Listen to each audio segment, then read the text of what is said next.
क्या आपने कभी सोचा है कि एक आम सा लड़का जिसे कोई पहचानता भी न हो, वह एक दिन पूरी बस्ती का हीरो कैसे बन गया?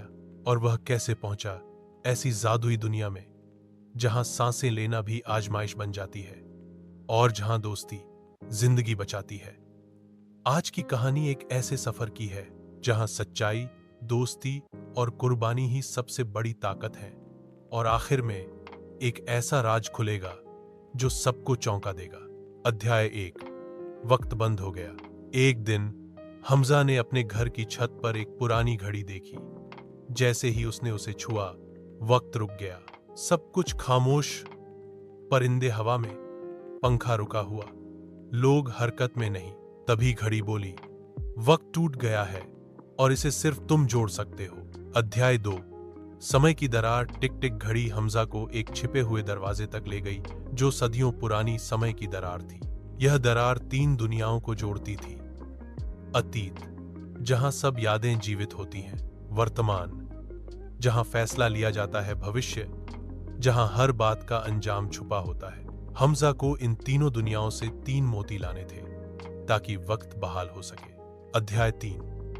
गुजरे हुए वक्त की दुनिया। शर्मिंदगी का सामना। माजी में हमजा ने देखा कि उसने जोया का खिलौना तोड़ा था और झूठ बोला था। अब उस लम्हे को फिर से जीना पड़ा। उसने जोया से माफी मांगी तो पहला मोती नमूदार हुआ। यादों का मोती। अध्याय 4। वर्तमान की दुनिया। बलिदान। अब वह वर्तमान में था जहां जोया खतरे में थी। क्लैक्टिक ने कहा, अगर तुम अपनी खुशी छोड़ दो तो जोया बच सकती है। हमजा ने अपने सब ख्वाब छोड़ दिए और जोया को बचा लिया। दूसरा मोती मिला। कुर्बानी का मोती। बाब 5। मुस्तकबिल। सच्चाई, यह का इम्तिहान। अब वह भविष्य में था जहां पुरान उसका इंतजार कर रहा था। पुरान ने कहा, झूठ बोल दो, सब कुछ तुम्हारा हो जाएगा।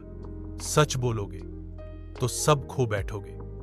हमजा ने आंखों में आंखें डालकर कहा, सच्चाई हमेशा रहती है, झूठ अस्थायी होता है। तीसरा मोती चमका। सच्चाई का मोती। अध्याय 6। समय बहाल होता है। तीनों मोती घड़ी में फिट हुए और अचानक दुनिया चलने लगी।